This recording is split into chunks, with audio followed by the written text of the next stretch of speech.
A complete meltdown. People waiting for hours just to get a chance to vote. Now, an investigation's underway. CBS 46's Ayanna Crystal live at the Georgia World Congress Center, where the votes are still being counted. Yes, that's exactly right, Karen.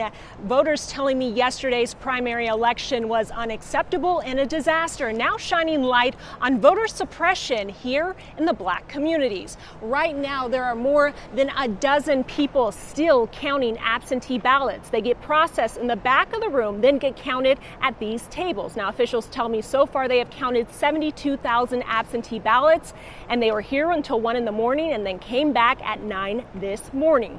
And they're calling it a meltdown. Voters standing in lines for upward of 4 hours attempting to cast their ballots for Georgia's primary election. There were 80 fewer polling places in metro Atlanta where majority of Black voters live. The new state-ordered voting machines were reported to be malfunctioning or missing, lack of provisional ballots, and not enough poll workers caused delays. And Black communities had the biggest problems trying to vote, causing an uproar. 43 precincts in Fulton, DeKalb, Cobb, and Gwinnett stayed open past 7 o'clock, and Georgia's Secretary of State called for an investigation into the voting delays. But after yesterday's disastrous election, a coalition of groups held a press conference this morning, and they say the voting suppression makes you question the legitimacy of democracy.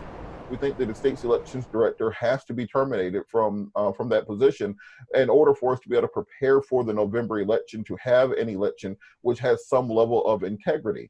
Also, we believe that we should be pushing for either the resignation or the recall of the Secretary of State of the state of Georgia, because that falls within his domain.